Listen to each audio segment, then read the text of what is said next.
This was Luigi, otherwise known as the best video game character ever made. If you couldn't tell by the name of this channel, I love this guy, almost to an unhealthy degree. In fact, it's kind of a problem, really. I'm a bit of a problem. So naturally, my bias is massive when it comes to any video game where Luigi plays a bigger role than Mario, with the Luigi's Mansion trilogy of games becoming one of my favorite game trilogies of all time. I wanted to take this video to go over these three great games, delving into the mentor-apprentice relationship between Luigi and Professor Egad, Luigi's long rivalry with King Boo, and how Luigi came to be his own character outside of just a green Mario thanks to these games. Plus, you know, spirit of the season with Halloween and all that. Initially, I was going to wait until either Halloween Day or November 18th to upload this, as those are the respective anniversaries of Luigi's Mansion 3 and 1, but I ended up getting this done a lot quicker than I expected and didn't want to sit on this video for longer than necessary. So, happy early Halloween anyway. But that's enough out of me. Time for Weed Scary Hours. Hello?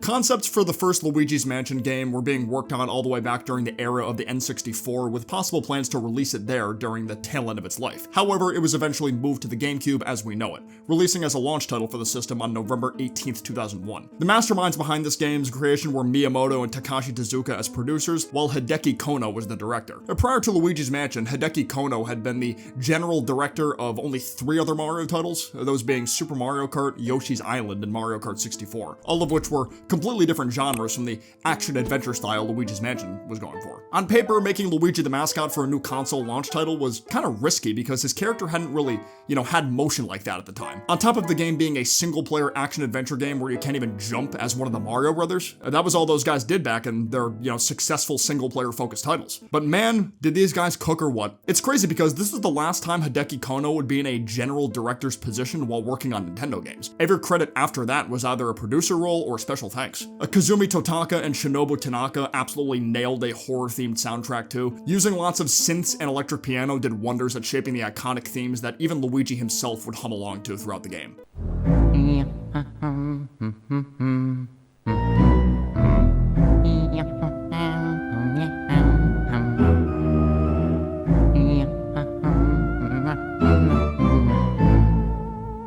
And of course, Totaka's song had to be thrown in.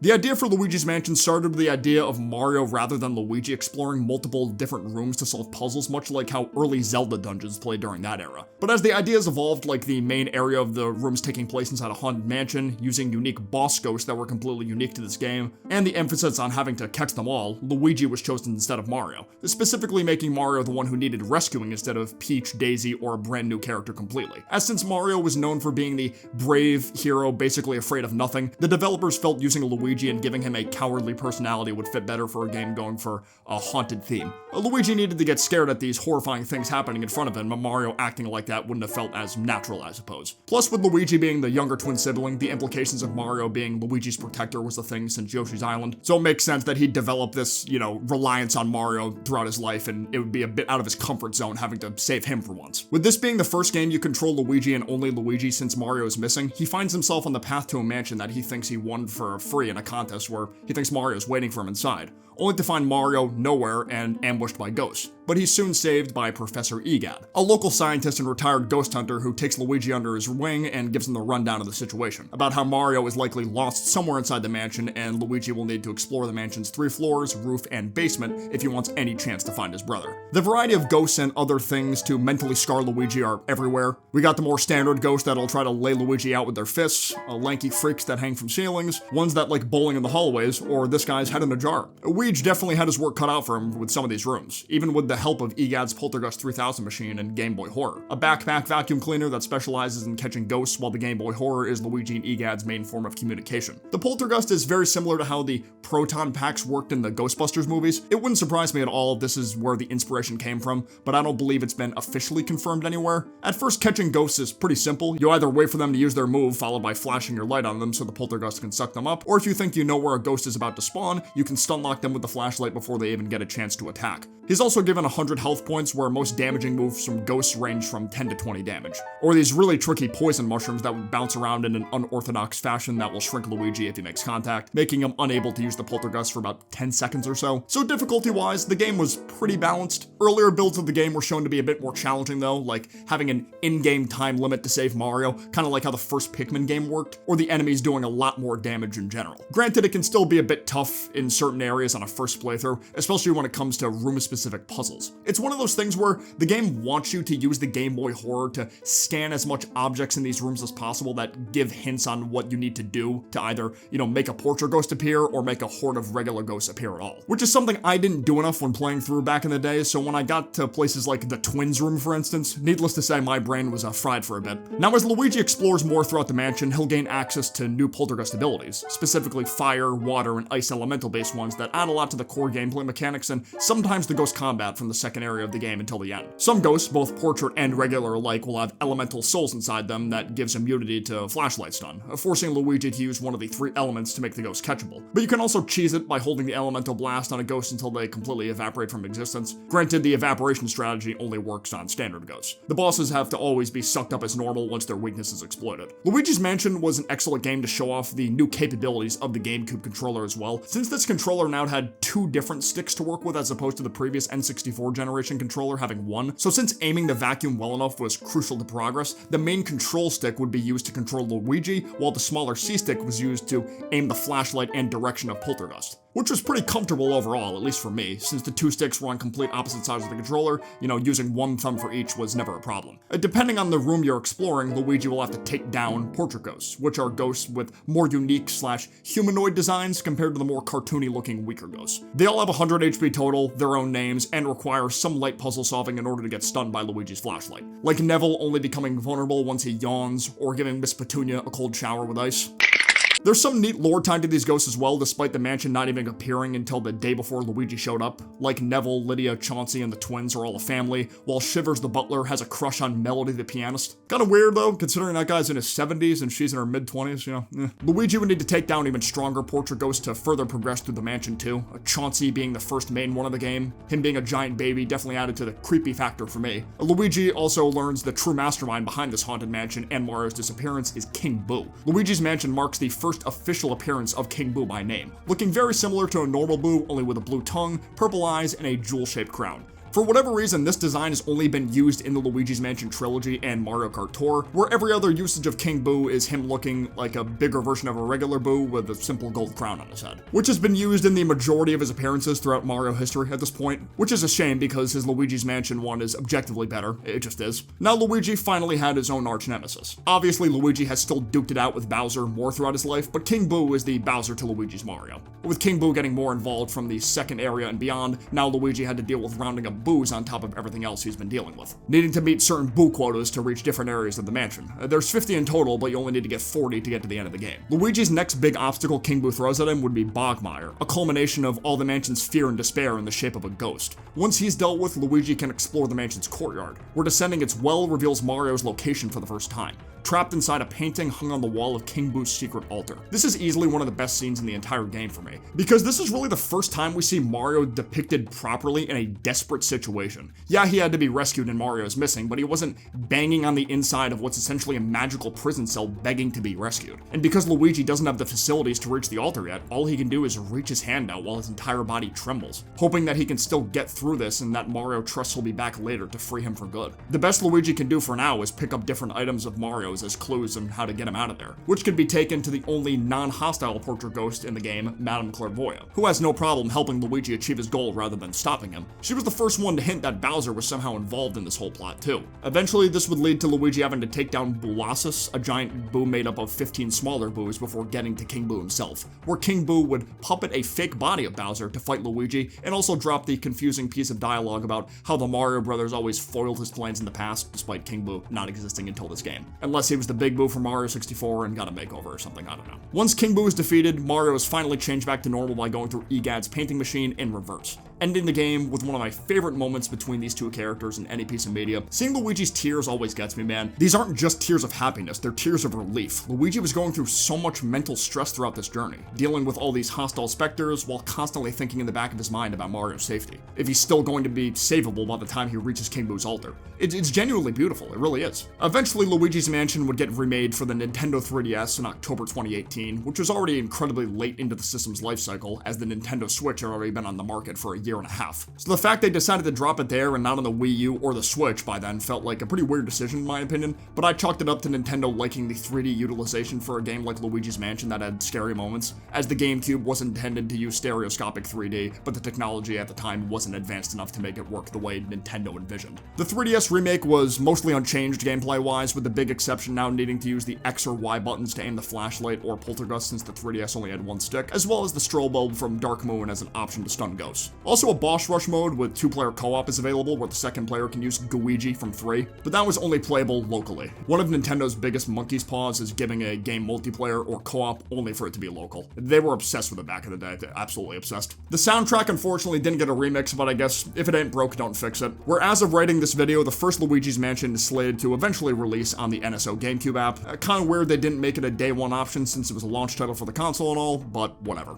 Surely it won't take them more than 6 months, right? Please God. While it would take about another decade for the next Luigi's Mansion game to come out, the first game did such an excellent job at making itself part of Luigi's identity that bits of it would continue to get referenced in other Nintendo titles, like Smash Melee with a Poltergust 3000 Luigi trophy, Sunshine referencing EGAD multiple times since he created both Flood and Bowser Jr.'s Paintbrush. The mansion itself was a battle course and regular course in Mario Kart Double Dash and DS respectively. EGAD plays a minor role in Mario and Luigi Superstar Saga, whilst being the reason Partners in Time's entire plot exists. The mansion was a stage in Smash Brawl, and that's only half of them pre-Dark Moon's release. It's clear that even though there wasn't any big reveals of a sequel yet, Nintendo valued this game and its impact on Luigi's character greatly. Luigi wasn't just the taller Mario brother that could jump a bit higher anymore. He was now a professional ghost hunter. He may get scared easily, but when it came to having to face those fears head on, he never wavered and always got the job done. But while the references to the first game and other titles was cool and all, my desire for a new game at the time still outweighed everything. So when Luigi's Mansion 2, later renamed Luigi's Mansion Dark Moon, then 2 again with the HD Switch port, Jesus America, pick a lane, was revealed at E3 2011, I was beside myself. There was no other game in the universe I felt deserved a sequel more, and my wish had finally come true. Sure, it being on the Wii or Wii U would have been my preferred choice, but it existing at all was good enough for me. The wait was tough for my impatient ass, because even though the reveal was in 2011, the game wouldn't release in the States until March 24th, 2013. I imagine the game was done with development sooner, but was delayed to 2013 so it could be a part of Nintendo's Year of Luigi celebration. This game was no longer being developed exclusively by Nintendo in-house though. Instead, some folks at Next Level Games would take the reins, who at the time only developed the first 2 Mario Strikers games on the Mario side of things, but had other projects under their belt like 2009's Punch-Out on the Wii, Tom Clancy's Ghost Recon, and Captain America Super Soldier. So a Luigi's Mansion game definitely felt like it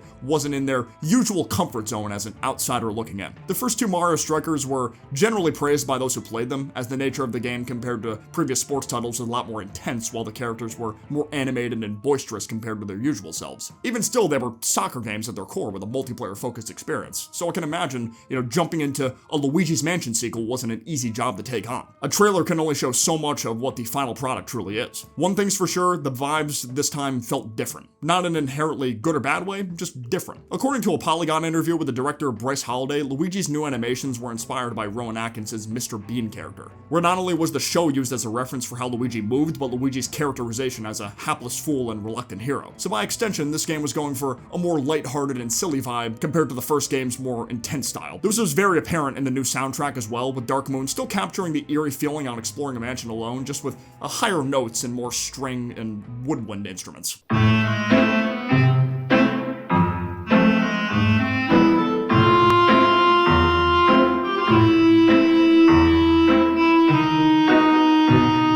Despite the game not having much of a story like most Mario games, it is considered a direct sequel to the events of the first game, as King Boo has somehow escaped from his painting prison and is wreaking havoc again, specifically destroying the dark moon that lies above Evershade Valley, which turns all friendly ghosts evil, including the ones that were helping Egad with some research, leaving him no choice but to enlist Luigi's help to turn everything back to normal, no matter how much Luigi wants to keep relaxing at home. Oh yeah, and Mario's kidnapped again to amp the stakes up some more. Unlike the first game, Luigi was no longer tied down to one mansion for the whole experience, now able to explore 5 different ones. Only one of which is an actual mansion though. Next level went for more abandoned locations that could still be seen as haunted in the real world if people were to explore there, like the rundown clock factory, an abandoned mine shaft in the mountains, or the classic haunted museum trope, which gave them a lot more opportunities to go outside the box for the environments of each area. Because the first game was confined to a single mansion, all the rooms felt like they could be in a real-life mansion. It was very grounded in that sense, but in a good way. Whereas Dark Moon could take the concept of Luigi going through this clock factory surrounded by sand and expand upon it by including an ancient tomb underneath it, mummy caskets and all. The general gameplay experience was given a lot more variety as well with the introduction of Luigi's new Poltergust 5000.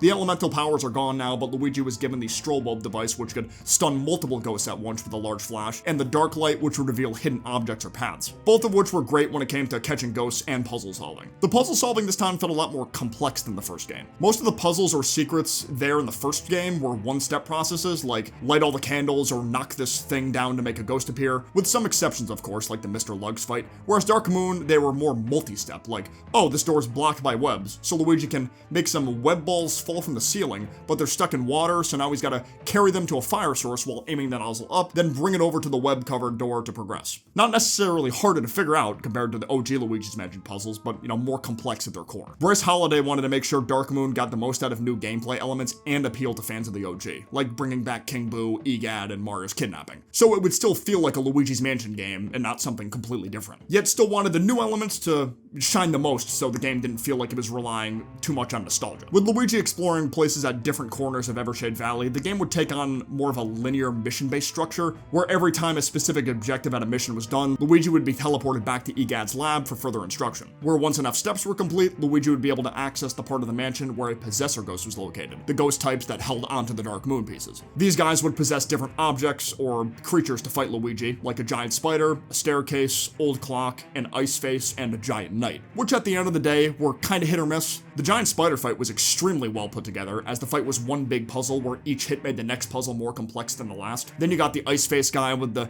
kinda janky first-person aiming controls to break his armor. I never had too much trouble with this personally, but can definitely see why people would find this mechanic annoying on a system with built-in motion controls around the entire thing. It's tough when these guys were the only true unique boss ghosts in the game too, which ended up being one of people's biggest complaints with Dark Moon. Luigi's Mansion 1's portrait ghosts were crucial in shaping the game's identity, all of them with, unique physical appearances and fights. So Dark Moon only including the standard-looking ghost classes outside the Possessors, King Boo, and the Three Sisters felt like a step backwards in a sense. The Three Sisters did kind of stand out though, a solid fight, but their inclusion felt all the weirder in the grand scheme of things when you continue to play through the game and no other boss ghosts like them would appear again. The Poltergeists were kind of like mini-bosses in the ways they fought, but because the most we got with them was palette swaps from orange to blue, it wasn't the same thing as getting a ghost designed like Slim Bankshot or the Clockwork Soldiers. These changes on top of the previously mentioned mission system that kind of, messed with the flow of typical mansion exploration definitely caused some divisiveness amongst fans. They still liked the game, but just not as much as the original for these changes. Another piece I've seen brought up is the game isn't scary enough, and while I won't deny the atmosphere here is lighter than the first game, I never really valued the scary factor of the first game that high. Like, yeah, I got a bit creeped out as a kid, but I don't think my adult self would have been, shaking in my boots if I were to experience that game for the first time as an adult. I don't know, I never saw Luigi's Mansion as a game that's close to on par with,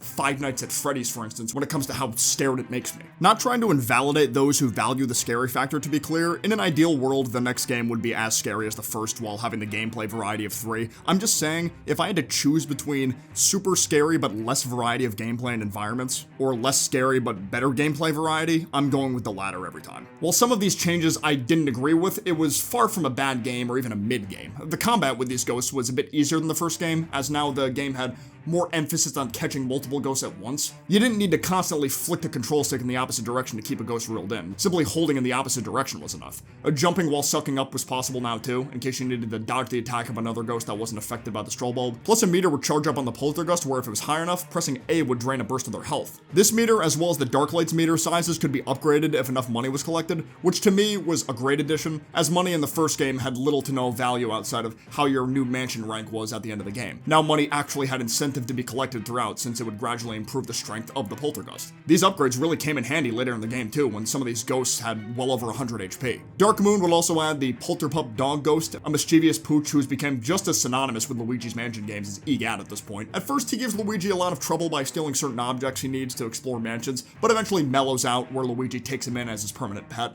Adding a cute little guy like this in to mess with someone as clumsy as Luigi was genius. They kind of used him in the 3DS remake of the first game, where he's the one to revive Luigi if he dies, rather than Luigi resurrecting on his own. He even returns in Luigi's Mansion 3 and occasionally guides Luigi through certain floors. And here you can finally pet him. Next level understood the assignment here. They did. What the dog doing? Once all the Dark Moon pieces are collected, Luigi would come face to face with King Boo once more, where he'll taunt Luigi a bit with Mario's painting before teleporting him to another dimension to battle. Now fighting Luigi properly face to face with no Bowser suit. But of course, Luigi is able to prevail, save Evershade Valley and his big brother in the process. And since money doesn't affect rank anymore, this game has the same ending every time. However, the main story was only part of the entire Luigi's Mansion 2 package. An online multiplayer mode dubbed Scarescraper was available to play with 4 Luigis total, where they have to work together to catch as many ghosts as possible within a set time limit to progress further until reaching the Brain Boss, which is just a bigger version of a poltergeist. Unless you're in the infinite mode, in which case you kind of just keep going until you lose. Next Level's decision to include this was a combination of Hideki Kono telling them the first game was intended to use multiplayer and how, if they could include it,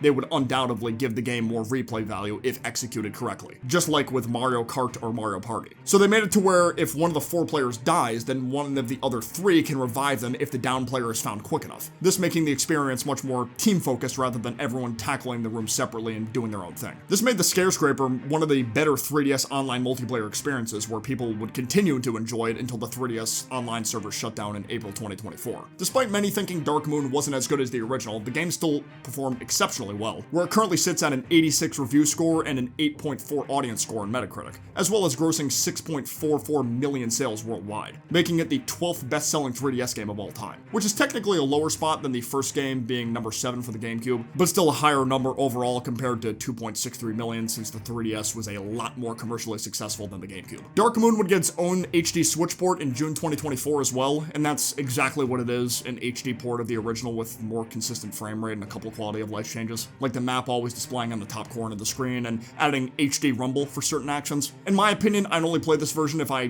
don't own a 3DS to play the OG. The lack of any kind of additions was a bummer. The first game's 3DS version gets the leg up on 2HD for me off the fact that it actually added some new content, despite the devs putting it on weaker hardware when the Switch had already been out for a year. Luigi's Mansion 2's existence would spawn the creation of a Luigi's Mansion arcade game in 2017, a first-person game where you can explore some of the areas that were in Dark Moon, using a bigger plastic version of the Poltergust 5000 as a controller. It's the kind of game you'd see at a Dave & Buster's or another big arcade spot. I've personally messed around with it a couple times, but wasn't a huge fan. Maybe it was a skill issue, but trying to control your aim felt extremely awkward from what I can remember. Just like with the first game's gap, other Nintendo titles would continue to reference content tied to Luigi's Mansion prior to the third game's release, most notably in Smash 4 and Smash Ultimate, as Luigi's final Smash would be changed to using the Poltergust to suck up his opponents, then shoot them out across the stage. Smash Ultimate took this a step further though, when Simon and Richter were revealed as new fighters, as the cinematic involved Luigi getting chased around the castle by the Grim Reaper. Only if you look close at the Poltergust, not only did it have some kind of green substance inside, but it was now capable of shooting plungers at foes. Initially, there were some people who believed this was nothing more than Sakurai giving his own unique twist on the device for Smash, but most of us were in the camp that this was indirectly teasing Luigi's Mansion 3. And that it was. Because not even a month later, in the September 2018 Direct, Luigi's Mansion 3 was officially announced, then released later next year on Halloween Day, which was fitting considering the atmosphere and all, yet still strange on Nintendo's part, because they almost never budged on AAA titles releasing on Fridays during that time period. Since Halloween fell on a Thursday that year, Luigi's Mansion 3 was unique in that sense, I suppose. Technically, it was one of the first Switch games to release on a Thursday before Nintendo officially switched to Thursdays for AAA titles, starting with Tears of the Kingdom, I believe. That's why Luigi's the GOAT, bro. He's the trendsetter, not follower. Once again, Next Level Games would take the reins on Luigi's Mansion 3's development, with certain parts of the series returning to its roots, like the game taking place in one large mansion, or a hotel in this case, as well as the return of boss ghosts with unique designs, fights, and names. Nintendo alumni Tensuke Tanabe, who was now a supervisor on 3, was pushing for more boss fights, since it was supposedly impossible to implement them in 2 at the time, saying, quote, "I really wanted a more exciting kind of boss battle when looking to create the new game. In creating this game, one of the first things I requested of Next Level Games is to really bring the excitement when you're fighting the boss battles." With no kind of issues going on in the Mushroom Kingdom, Luigi, Mario, Princess Peach, and some Toads would take a vacation to the Last Resort Hotel, where they'd be greeted with a lovely banquet courtesy of the hotel owner, Helen Gravely. Everything seemed so perfect until night fell, where Luigi would be awoken by the princess's screams. He began to investigate the 5th floor they were staying on, only to be greeted by King Boo, who was freed at some point between the events of 2 and 3 by Helen, who's a ghost herself, as well as a giant King Boo fangirl. So not only was Mario turned into a pain again, but so was Peach and the 3 Toad Aides that accompanied them. Luigi would be forced to escape through a laundry chute to regroup, where he'd not only find a new version of the poltergust in the hotel's garage, but Egad trapped inside his own painting on the 2nd floor. Egad would thank Luigi for the rescue, where they'd regroup in the hotel's garage to find the hotel's steward putzing around. Defeating him would officially start the main objective to take down Helen's hotel staff, save his friends, and recapture King Boo. Luigi's new poltergust, dubbed the Poltergust G00, or Goo, has the most amount of tools to utilize than any previous iteration. As Smash Ultimate showed, the poltergust can now shoot plungers to either stun ghosts or solve room-specific puzzles. Smash Ultimate's use was changing Luigi's standard grab into a tether grab, which I think was a great choice in terms of a character fighting representation, but if you ask a competitive Smash player, they'd probably disagree. The Strobe Bulb and the Dark Light would also make their returns as the ways to stun ghosts and reveal invisible secrets, respectively. Though now the Dark Light had no limit to its meter and can be held as long as you want, which is a good quality of light change overall in my opinion, but it does make money less useful in this game compared to 2, as money-based upgrades have been replaced with an in-game shop to find gold revive bones, boo trackers, or gem trackers. A burst function was added as well that sort of allows Luigi to jump again, only it can only be used in one place without any momentum carrying if you were to move the control stick. The 2 biggest additions are easily the Slam feature and Gooigi. It's still so strange to me how Gooigi technically debuted in a remake and not 3. Now Gooigi was a core part of Luigi's Mansion's gameplay that added more variety to the puzzles and combat, since he could slip through certain areas Luigi couldn't while still having access to his own goo-shaped poltergust, giving him a weakness to water so he wouldn't be completely overpowered. While the Slam function is basically a stronger version of 2's Suction Burst, as the Slam not only did extra bursts of damage to ghosts tethered to the vacuum, but those ghost bodies could be slammed onto other ghosts that weren't initially stunned, making racking up damage a lot easier. The combat here is probably the easiest of the trilogy because of how strong the Slam is, but I honestly don't care because the dopamine rush I get from using it is always very high. The hotel consists of 15 regular floors, 2 basement levels, and their roof, with a boss ghost guarding each floor, or in the Twisted Sweets case, 3. The way these floors were laid out was very Dark Moon coded, in the sense that a lot of them felt like they were taking place outside of a singular building, like the Tomb Suite's whole ancient Egyptian theme, or Castle McFright's laid out as this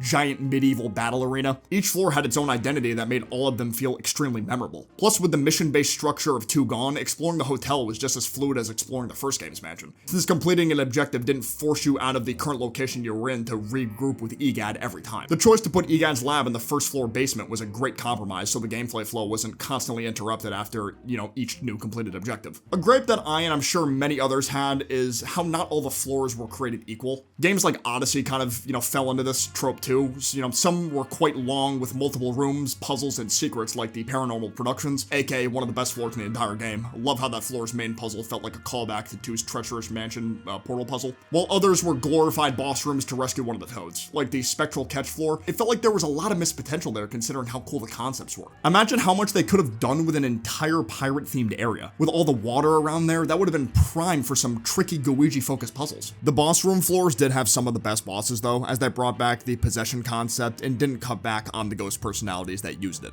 The overall game length was fine, just wish it could have, been pushed a bit more because it would have been borderline perfect at that point, for me at least. Regardless, the visuals of the floors never disappointed. To this day, I still believe Luigi's Mansion 3 is one of the best looking and animated games on the Switch 1, even with the occasional frame stutters here and there. Starting the game off in floors that fit the typical theme of a hotel like the Grand Lobby, a giant dining hall and basement garage, slowly working your way up to the top to disco and museum themed floors, each boss design fitting perfectly with the floors they're assigned to, exploring the hotel shops that are themed after them all, fight a blubbering Paul Blart Mall Cop ghost. Scouting out the hotel fitness center, Johnny Deepend the water polo ghost is waiting for you in the indoor pool, bathing cap and all. Luigi's uses in these fights vary to where sometimes he has to be used, while others the option is there for convenience sake. Like with the Oog fight, you have to use Luigi at one point to destroy Oog's skeleton armor by allowing him to get eaten, while with Clem, for example, you can keep Luigi off to the side to switch each time Clem's floaty is broken, but because Clem's stun timer after losing the floaty is quite long, the game allows for enough time for Luigi to get out of the pool manually to catch Clem if you didn't feel like using Luigi or, think of it. It struck a good balance of having to think outside the box sometimes with Luigi, while also giving you a bit more freedom on how you choose to take certain bosses down. Helen Gravely as a secondary antagonist was a very entertaining character. I love how each time one of the ghosts that held a toad painting was defeated, we see little cutscenes of Helen getting more stressed out about Luigi's progress, sometimes taking her anger out on lower ranked staff. Even though she wouldn't get her own hands dirty until the end, she still had no problem sending her Polter Kitty after Luigi. Objectives involving this cat work similarly to the Polterpup missions in 2, where you gotta keep chasing the cat through different rooms until, you get back what you need. Only the tone isn't nearly as playful, since this cat can grow 3 times its size when enraged and attack Luigi. When Luigi's finally able to reach the final floor to confront Helen, she reveals she's the one holding onto Mario's painting, so naturally she would need to get captured if Mario needed to be saved. The way her fight utilized the quick thinking needed to switch between Luigi and Luigi was the best in the game for sure, but I kinda wish the environment of the fight itself was better looking considering she's the secondary antagonist of the game. But look at this diva. Even when she knows she's cooked, she's gotta at least look good on her way out. With Mario saved, the only thing left was to confront King Boo on the roof to save Peach.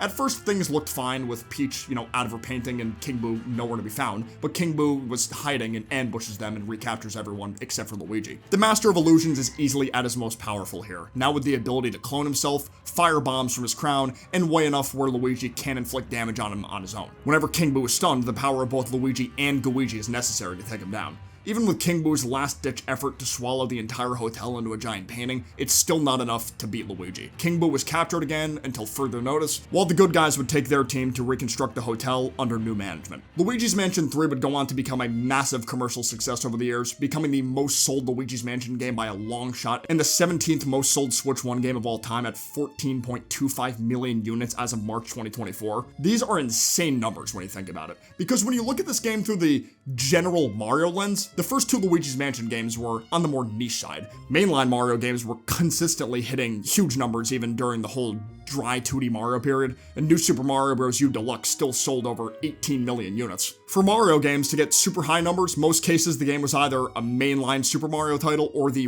really popular spin-off series like Mario Kart or Mario Party. So for Luigi's Mansion 3, a more single-player focused spin-off title where Mario isn't even playable to sell that high still feels insane to me. I don't know. Sure, Luigi's Mansion brought back the multiplayer skyscraper and, Boolossus as a boss there, but that was never the main selling point for a game like this. Whereas with Mario Kart and Mario Party, the priority with their marketing is a multiplayer fun with the whole family or a group of friends. I know some folks still miss the feel of the first game, but to me, 3 struck a very strong balance with taking concepts from the first game and their own ideas in 3. They may have struggled a bit in that area with 2, but 3 really came out swinging. I have to imagine a 4th title is being worked on as we speak, considering how successful 3 was. It would be a waste to not continue this series more, assuming Next Level Games still has ideas they want to bring to the table. A part of me was kind of hoping a 4th entry would have been announced by now for Switch 2, since this year's Halloween is 3's 6-year anniversary, as the gap between 2 and 3's releases was about 6.5 years, but so far, nothing yet. Either way, if these guys can keep up the trend of improving bit by bit with each title like they have, then the 4th game should be a banger in theory. Thank you guys so much for watching, but for now, I will see you guys next time. Peace out, take care, bye-bye.